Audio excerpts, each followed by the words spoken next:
Welcome to my class, student. It's class 6 English grammar. We are doing chapter 6 and that is subject verb agreement. And today this is an introductory session and so this is the first session, session 1. In this session I am going to explain you how you will place subject and verb. According to the subject, we will have to place verb, and that's why this is called subject-verb agreement. And this is the base of entire English language. If you don't know how to place subject and verb accordingly, your sentences will be wrong, whether you are speaking or you are writing. So, it's very important to go through the rules, understand the rules and learn it so that whenever you use that rules, you will not make any mistakes. Let's start with the chapter. Yes. What is the definition? Subject-verb agreement simply means a finite verb agrees with its subject in number and person. Number is singular and plural, right, as you know, and person, first person, second person and third person. First person I, second person you and third person he, she, they, like this. So in the same way, what we need to understand, what your verb will be according to the subject. Subjects are all persons and the numbers are singular and plural. So students, please be attentive in this class, and this is a very important class. Now, what is the basic rule? What is the basic rule? A singular subject takes a singular verb, right? And plural takes plural verb. For example, here you can write he runs, right? Here you are seeing the verb that is in present and this is singular and so we have added s, runs. Now, if it is plural, they run. Now, here you are saying subject is plural and this is the verb without s-es. So, what is the basic rule? A singular subject takes a singular verb, whereas a plural subject takes a plural verb. Now, example, the list of items. Here you are saying list, that is one article, one list. So, our verb is not are. Though there is a word like items there. Items, you may say कि it's items means it's plural, but the main subject is the list. So, according to the subject, your verb will be. And with practice, you can be perfect in this, as this is really little difficult to understand and to apply. So, I want your 100% attention in this class, as this class is very important. The list, as list is one list, so our main subject is the list, and so our verb is. And we will not consider this items because that is the list of items, right? Now next, the cat runs fast. Here singular, so runs is here. Understood? If you go through the slide again, you will find first is the definition, number is singular plural and the person is first person, second person, third person. I will keep on reminding you the first person, second person and third person.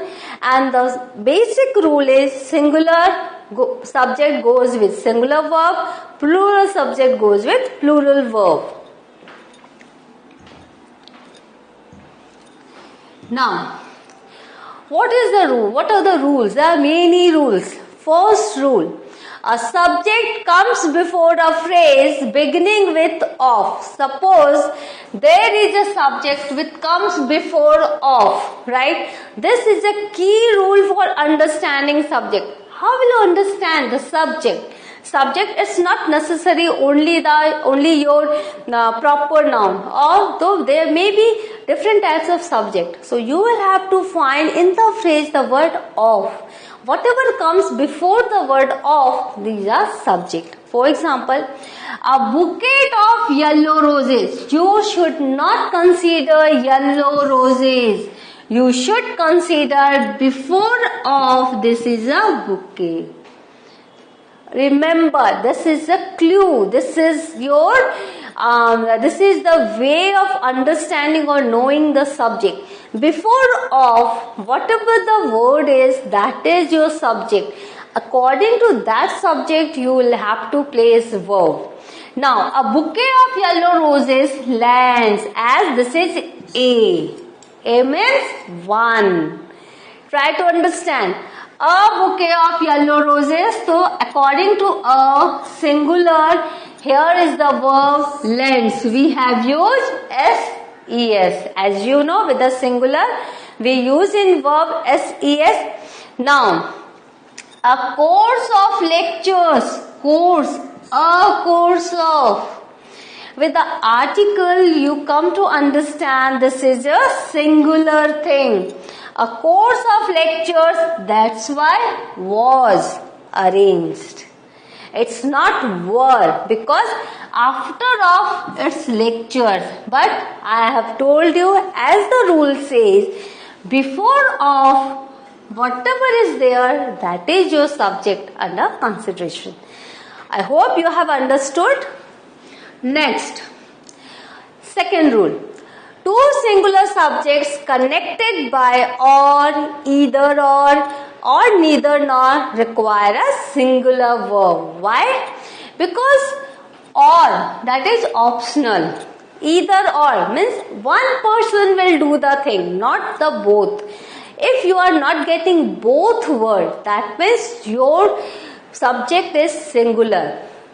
Either or, neither nor. That means only one subject is there.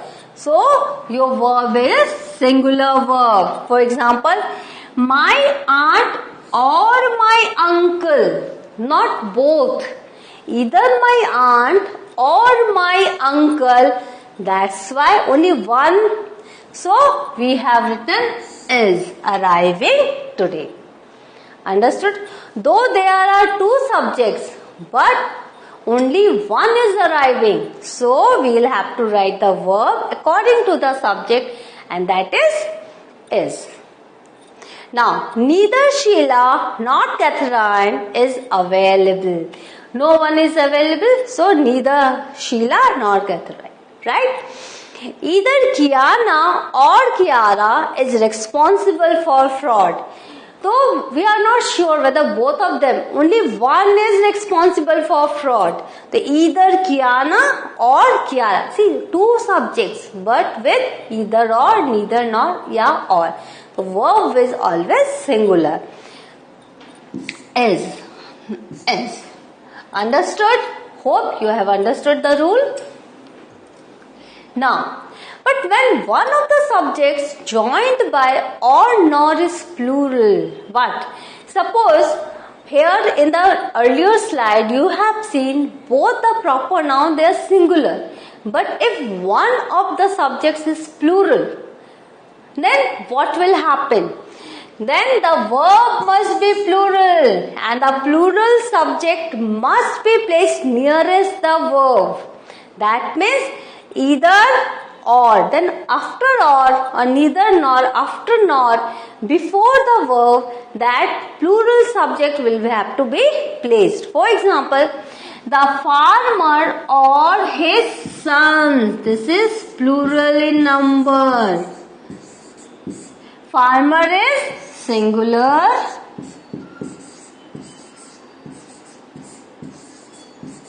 And sons are plural. So, The verb is plural.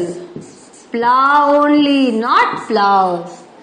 Try to understand. If one of the subjects is plural, that you need to place nearest the verb so that it will be easily understood by others. Ki yes, the verb is according to the subject, either the farmer or his sons plow the fields. Neither the old man nor his sons were ready to leave village.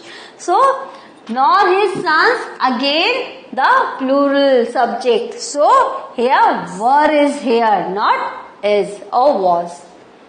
Understood? Very easy to understand. Go through the slide again and again. Once you will go through the slide, you will have a clear understanding of this particular portion, and it's very important to learn. Next, third rule. The verb in an or either or neither nor sentence agrees with the noun or pronoun closest to it. Which noun or pronoun is there? First person, second person, third person, I have told you. For example, here, this is what? Second person.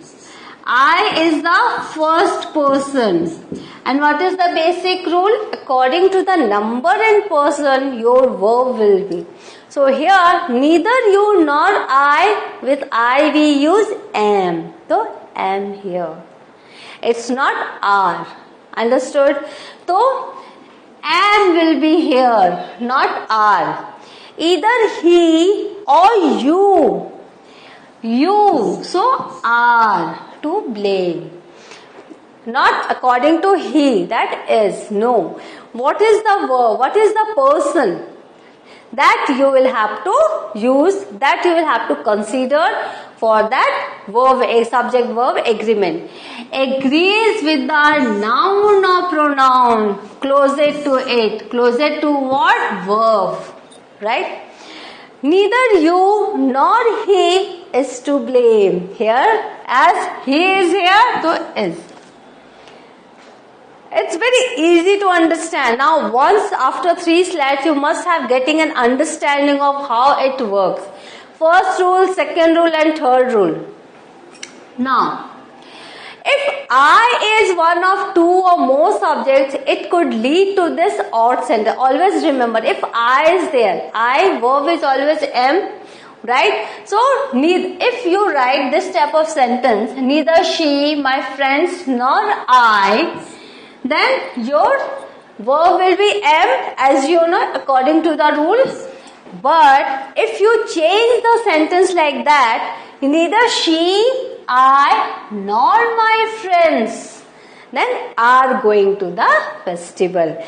Because here friends are there, right? So instead of putting I at the last, closer to verb, you can put I in the middle and other subjects at closer to the verb. This is a better option. And next, how you can write? She, my friends and I are not going to the festival, right? So in this way, you are writing this thing. With comma, and I. Here earlier, what was there? Neither she, I, nor my friends. You are using neither or nor, or either or. But here you are writing she, my friends and I. No, neither, no, not or, nothing. She, my friends and I are not going to the festival. Now, fourth rule. Use a plural verb with 2 or more subjects when they are connected by and. Always remember, and means more than one. One and one. Example, a car and a bike. Then the verb will be are. Means both. Both are my means of transportation. Right? And there are rules also, exceptional rules also. See, if 2 subjects are connected by and, so you will have to use the plural verb. If two nouns refer to the same person or thing or suggest one idea to the mind, the verb is singular. So always remember, if two of the subjects refer to the same person or thing, right, and suggest one idea, then verb is singular. For example, bread and butter is wholesome. Slow and steady, here wins the race. See, they are showing same idea, same thing, bread and butter, though these are two things, but it shows it's the same thing. Bread and butter is wholesome, and slow and steady wins the race. Now, rules number 5. There are different types of thing in this. 5A. For example, when a single nominative, that is noun or pronoun, is joined to another noun or pronoun by, along with, as well as, besides, and not, etc., verb is singular, because these are not part of the subject. See, many a times what we do, we just add the description. So when we are adding the description within the comma, that means the subject is there and we are adding descriptions by putting commas. So your concentration will be on the subject only, and the verb is according to the subject. For example, the ship with its crew, you don't have to consider this crew, you will have to consider the ship. Then the verb is was saved. So many a time we add descriptions with, along with, as well as, besides, and not, like that. We add many other things. So we will have to understand the main subject, as these are not the part of the subject. Now, the same rule, but be part of that.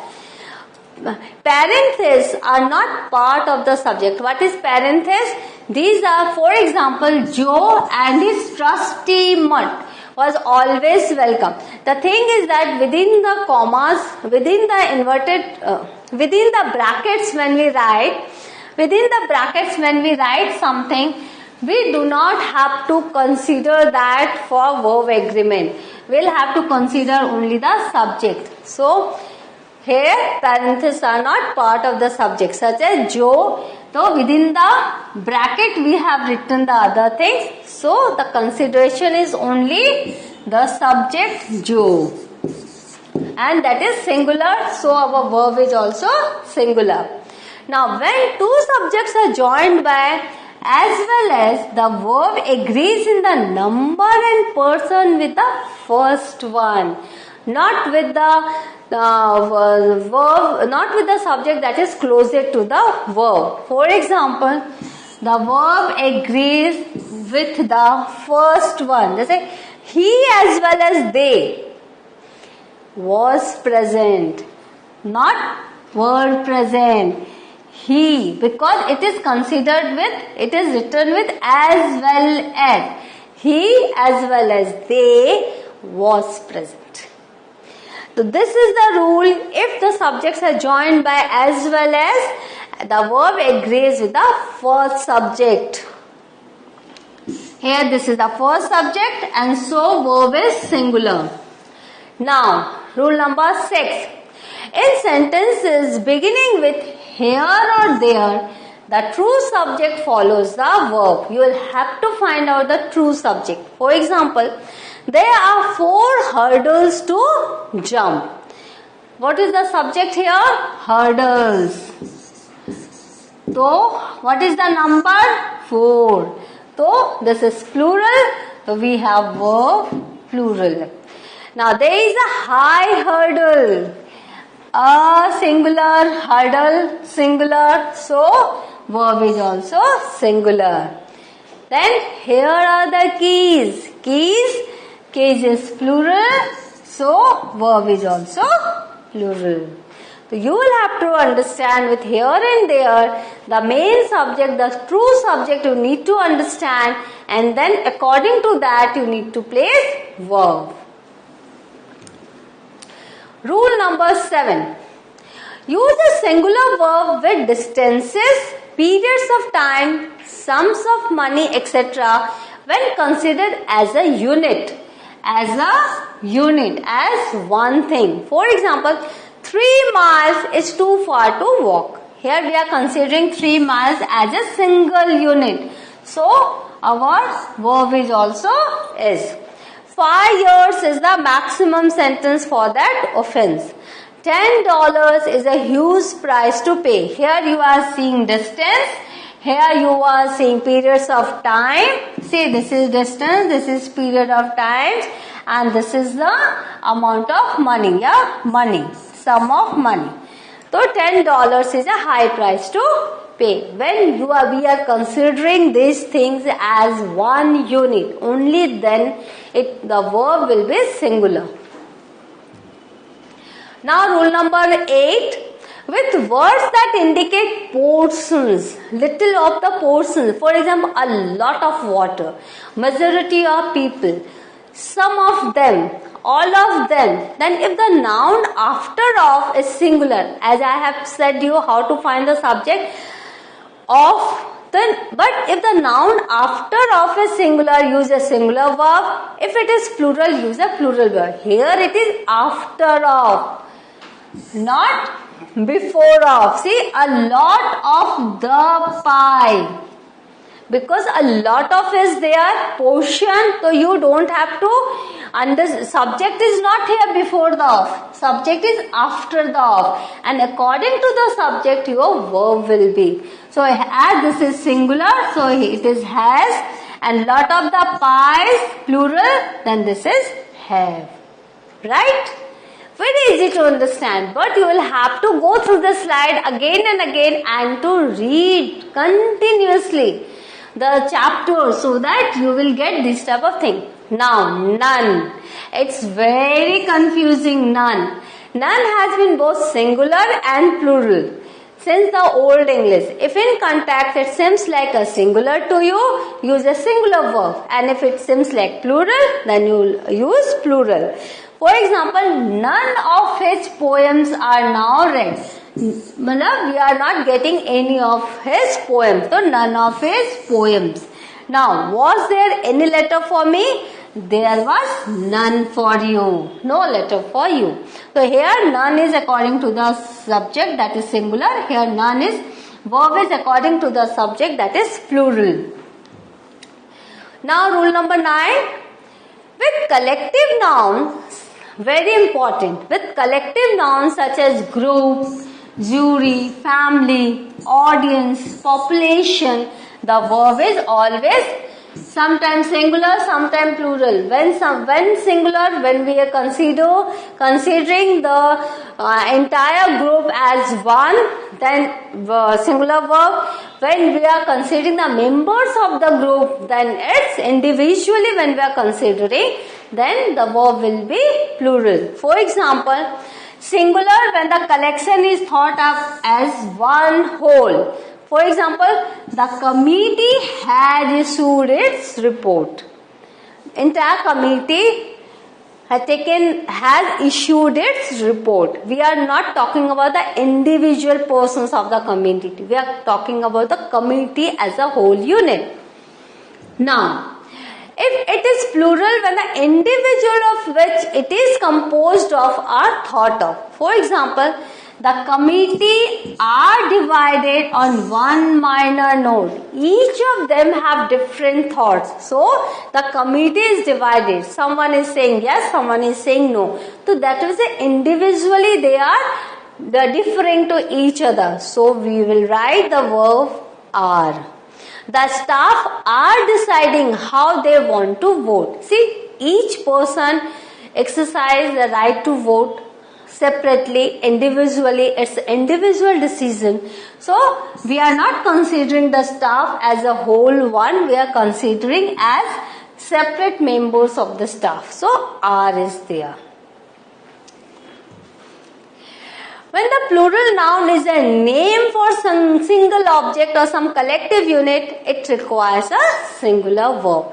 When the plural noun is a name for some single object or some collective unit, then only singular verb is required. Now, the subjunctive mood, which is used to express things that are hypothetical, wistful, imaginary or factually contradictory, pairs singular subjects with plural verbs. Those subjects are singular but verbs are plural. For example, subjunctive mood, sometimes we say hypothetical thing that doesn't happen. Sometimes we wish that may be fulfilled, may not be fulfilled. Sometimes we imagine, and that imagine may be always unreal, always something beyond reality. Sometimes we say something contradictory to the facts. That also, if the singular subject is there, verb is always plural. For example, I wish it were Friday. That is hypothetical. I wish it were Friday. If today is Thursday, how can it be Friday, right?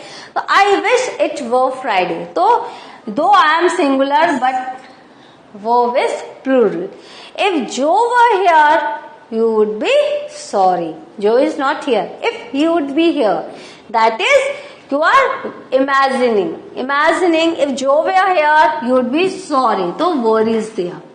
Subjects that can cause subject-verb agreement confusion. Now, there are many types of things that can create confusion also. For example, compound subjects, group noun subjects, plural form singular meaning subjects, and indefinite subjects. These are the four things that create confusion. First, compound subjects, group noun subjects, plural form, singular meaning. Though form is plural but meaning is singular, and indefinite subjects. They always create confusion. So, in this slide, we have learned many types of rules related to subject plus verb agreement. We'll have to go through the rules, understand it. When you go through the chapters, please pay attention to the rules. Then only you will be perfect. In the next class, I will teach you something else about the subject verb agreement. Till then, have a good time. Please have a good revision of all these things. Thank you and bye.